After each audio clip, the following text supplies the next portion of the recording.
Hello students, welcome to today's session. We are looking at the topic photoelectric effect, and today we'll be looking at factors affecting photoelectric effect. We have three factors that affect photoelectric effect, being one, the intensity of the radiation that is causing that photoelectric effect, two, the type of metal, that is, on which metal is this radiation being shown on so that it produces the photoelectrons, and three, the energy of the radiation.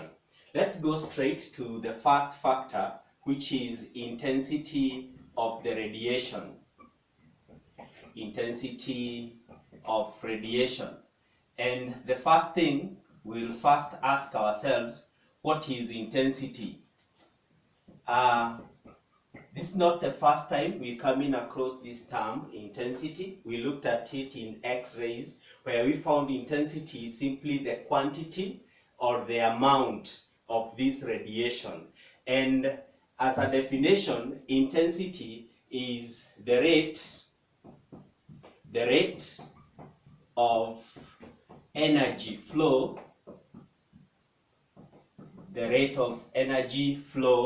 per unit area.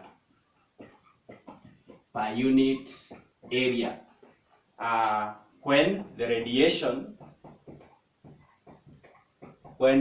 radiation is normal to the surface.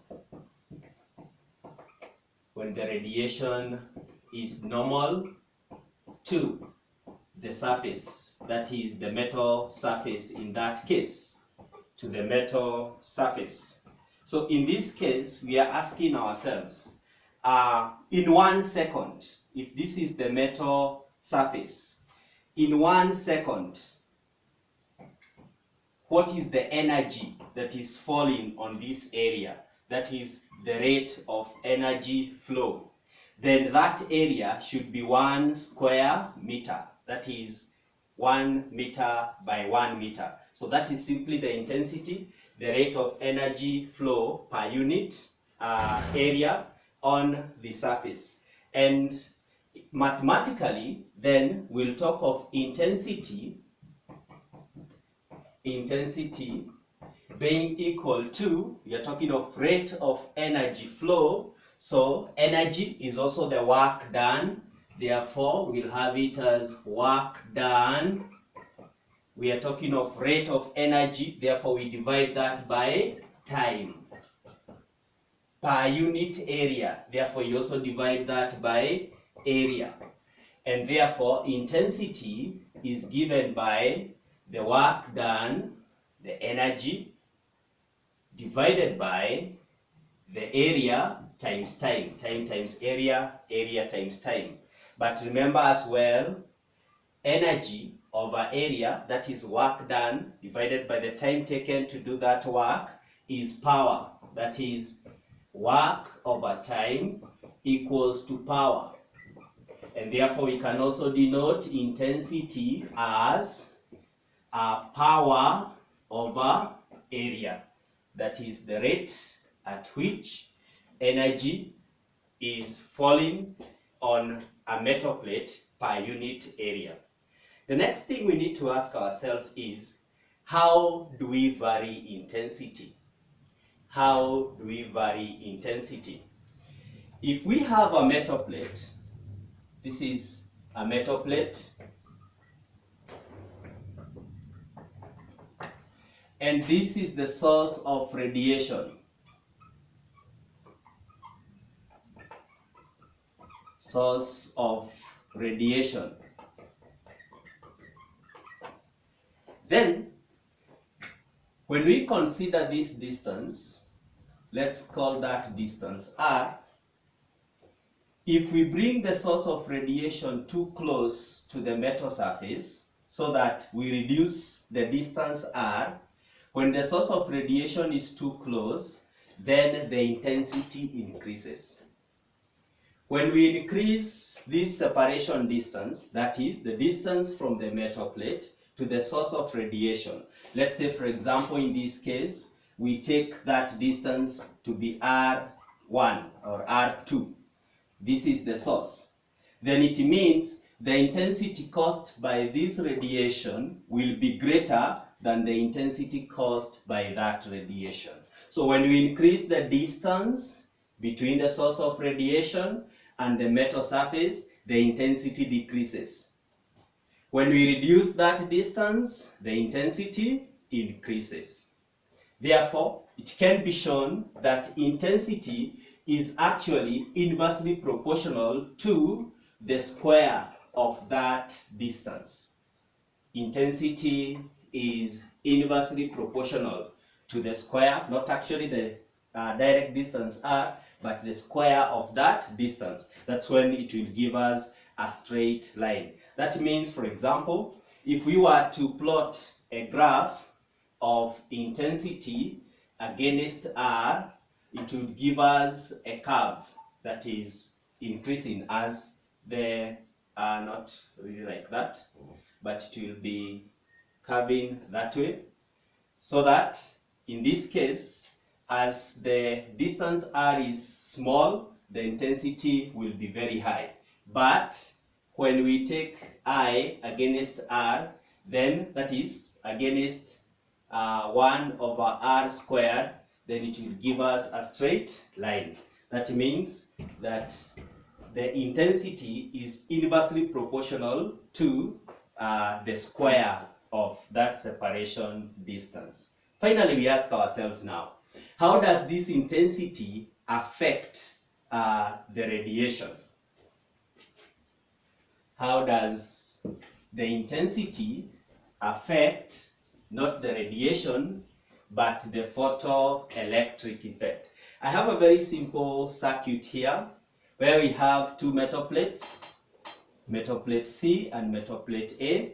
Then on it we have a source of EMF, the positive terminal, the negative terminal, and we have a galvanometer which we shall use to detect flow of very small current. Then we'll start with a situation where we bring the source of radiation too close to the metal plate. And then in the second instance, we take, so this is case A, this is case B. We take the source of radiation too far from the metal plate. Notice, this is connected to the negative, this is plate A is connected to the positive terminal. So after photoelectric effect takes place, photoelectrons will flow to plate A and we'll have a complete circuit. Therefore, we'll detect the flow of the current using the galvanometer, which will deflect. The magnitude of deflection will give us the size of the current that is flowing. We'll notice that when the radiation is too close, well, the galvanometer deflects, showing that the current will flow simply because photoelectrons were produced. But when we take this radiation source too far from the metal plate, again, the galvanometer deflects, but this time the deflection reduces. The magnitude of deflection reduces, meaning that, yes, photoelectrons were produced, but the current they caused to flow was less than when the radiation was too close. What does that mean? That when the radiation is too close, it caused more electrons to flow. That is why we have a higher current flowing. Therefore, we have a higher deflection. When we take the source of radiation too far, it means that electrons were produced, but less in number compared to when it was too close. Therefore, the current will still flow, but little of it. So when we have a higher photoelectric effect, when the radiation is too close to the metal plate, and what does that mean? When the intensity is high. When the intensity is high, then we get a higher photoelectric effect.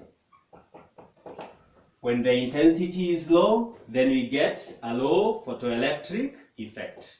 One point that is very important here, as much as we are varying the intensity, the energy of this radiation must be above the work function.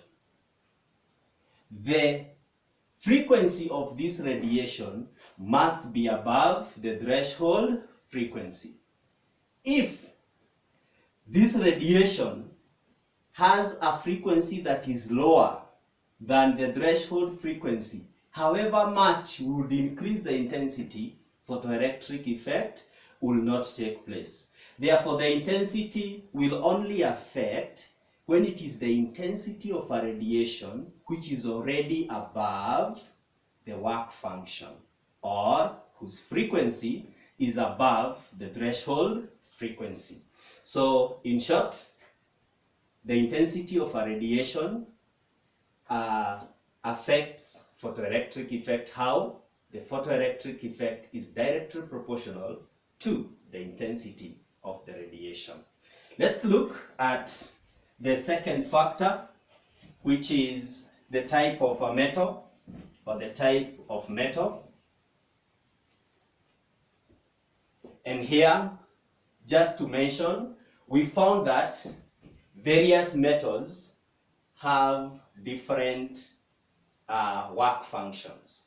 For example, when we take zinc, it has a threshold frequency of 10.47 times 10 to power 14 hertz. When we take potassium, then it has 5.37 times 10 to power 14 hertz.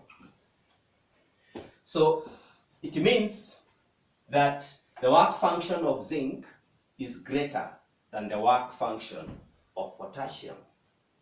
Now, what would happen if we irradiated these metals with a radiation whose frequency is 8.0 times 10 to the power 14?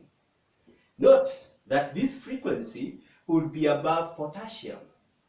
Therefore, this frequency would cause photoelectric effect on potassium, but it will not cause photoelectric effect on zinc, because 8 is less than 10.47. So depending on the work function of a metal, then different metals will have different photoelectric effect. Noting here is that a metal of low work function, that is low work function, will have a greater emission of electrons compared to a metal of high work function when both are irradiated with the same radiation energy. Let's meet in the next session as we look at the third factor, that is the energy of the radiation.